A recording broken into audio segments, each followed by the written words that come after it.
വൃത്തിയാക്കാൻ ബുദ്ധിമുട്ടും എന്നാൽ ടേസ്റ്റിയുമായ ഒരു കക്ക റോസ്റ്റ് ഉണ്ടാക്കിയാലോ? വൃത്തിയാക്കിയ കക്കയിലേക്ക് ആവശ്യത്തിന് മഞ്ഞൾപ്പൊടി, ഉപ്പ് ഇട്ട് നന്നായിട്ടൊന്ന് വേവിച്ചെടുക്കാം. വേവിക്കുന്ന സമയം കൊണ്ട് ആവശ്യമുള്ള സാധനങ്ങൾ എടുത്തു വെക്കാം. കൊച്ചുള്ളി, തേങ്ങാക്കൊത്ത്, ഇഞ്ചി, വെളുത്തുള്ളി ചതച്ചത്, പച്ചമുളക്, കറിവേപ്പില, മുളക് പൊടി, മഞ്ഞൾപ്പൊടി, ഗരം മസാല, കുരുമുളക് പൊടി. ശേഷം പാൻ ചൂടാക്കി ആവശ്യത്തിന് എണ്ണ ഒഴിക്കുക. എണ്ണ ചൂടായി വരുമ്പോൾ കടുകിടാം. കടുക് പൊട്ടിക്കഴിഞ്ഞ് തേങ്ങാക്കൊത്തും, അത് കൂടാതെ തേങ്ങാക്കൊത്തിന് മുമ്പ് വലിയ ജീരകം ഇട്ട് നന്നായിട്ടൊന്ന് മൂപ്പിക്കുക. തേങ്ങാക്കൊത്ത് നല്ല രീതിയിൽ ഒന്ന് മൂത്ത് കഴിയുമ്പോഴത്തേക്കും അതിന് ആവശ്യമായി അരിഞ്ഞു വെച്ച കൊച്ചുള്ളി ഇടുക.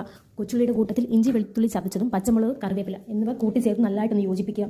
ഒരു കാര്യം എപ്പോഴും ഓർക്കുക, ലോ ഫ്ലെയിം അല്ലെങ്കിൽ മീഡിയം ഫ്ലെയിമിൽ വേണം എപ്പോഴും കൊച്ചുള്ളി മൂപ്പിക്കാൻ. അതിനുശേഷം പൊടിക്കൈകൾ ഇടുക. മുളക് പൊടി, മഞ്ഞൾപ്പൊടി, ഗരം മസാല, കുരുമുളക് പൊടി എന്നിവ ഇട്ട് നന്നായിട്ട് വഴറ്റുക. മസാലകൾ നന്നായി മൂപ്പിച്ചതിന് ശേഷം ആവശ്യമുള്ള ഉപ്പിടുക. ഉപ്പിട്ട് നമ്മൾ മുമ്പ് വേവിച്ച് വെച്ച് കക്കായിറച്ചി നന്നായിട്ടൊന്ന് വഴറ്റിയെടുക്കുക. എടുത്തതിന് ശേഷം ആവശ്യത്തിനുള്ള കുറച്ച് വെള്ളം ഒഴിച്ച് ലോ ഫ്ലെയിമിലിട്ട് മൂടി അടച്ച് വെച്ച് നന്നായിട്ടൊന്ന് വേവിക്കുക. ഒരു 5 മിനിറ്റ് കഴിയുമ്പോൾ മൂടി തുറക്കുക. മൂടി തുറന്ന് കഴിയുമ്പോൾ സ്വാദിഷ്ടമായ കക്കായിറച്ചി റോസ്റ്റ് റെഡി ആയിട്ടുണ്ട്. നമുക്കത് പ്ലേറ്റിലേക്ക് മാറ്റാം. എല്ലാവരും ഉറപ്പായും ഇത് വീട്ടിൽ ട്രൈ ചെയ്യുക.